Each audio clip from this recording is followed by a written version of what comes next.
안녕하십니까. 걷는 명품 변호사 조용주 변호사입니다. 지금도 구독 안 하셨다고요? 그럼 당신은 잘못하신 거예요. 꼭 명품 변호사 구독을 해주시기 바랍니다.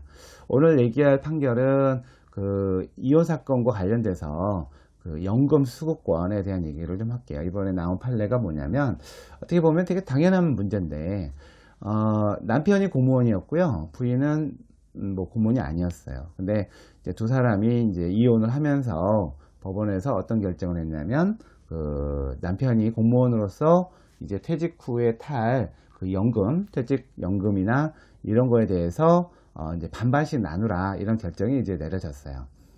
근데 이제 그 당시에 나이가 아직 공무원이 나이가 56세였기 때문에 정년인 60세까지는 아직 근무를 해야 되는 거죠.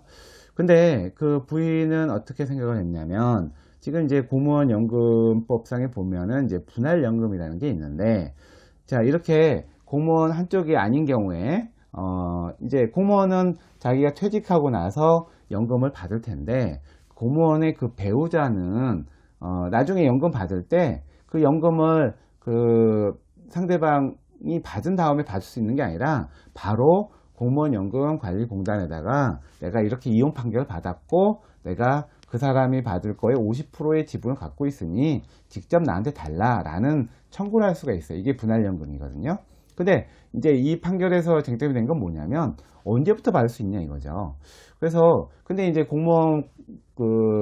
공무원연금법에 따르면 이렇게 이제 분할연금에 관한 제도가 있는데, 언제부터 받을 수 있는지에 대해서는 명확한 규정이 없었어요. 그래서 이 공무원의 부인이 그러면 일단은 재판이 끝나면 일단은 뭐 청구할 수 있는 거 아니야 바로 라고 해서 공무원연금관리공단에다가 분할연금을 지급해 달라고 했는데, 여기 공무원연금공단에서는 안 된다. 당신이 이혼한 이전 배우자가 연금을 탈 수 있는 때가 되어야 청구할 수 있는 것이지, 그 전에 청구하는 건 안 된다라고 했는데, 이거에 대해서 소송을 제기했다가 1심 법원은 근거가 없잖아, 그러니까 청구할 수 있는 거야 라고 해서 인정했지만, 결국 항소심과 대법원에서는 이와 다른 판단을 했습니다. 분할연금을 인정하는 이유는 이렇게 이혼을 통해서 연금을 받아야 되는 사람들의 편의를 위한 것이고, 그리고 이제 이 연금이라는 것이 결국은 나이 드신 분들의 사회 보장을 위해서 해주는 것이기 때문에, 기본적으로 공무원을 탈 수 있는 공무원이 일단은 연령이 도과해야 되는 것이죠. 도과하지도 않았는데 미리 달라고 하는 거는 또 새로운 연금 청구권을 창설하는 거와 마찬가지의 효과가 있다고 보아서, 그렇게까지는 할 필요는 없고 할 수도 없다.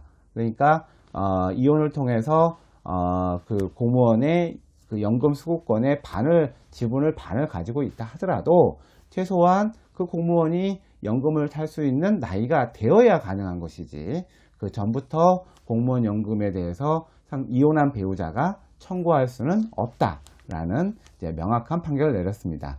이거는 생각해보면 당연한 것임에도 불구하고 입법의 부재로 인해서 해석의 문제가 나왔던 사건인 것 같아요. 그래서 이거에 대해서 법원이 명확하게 정리를 해준 사건으로서 의미가 있는 판결이라고 생각합니다.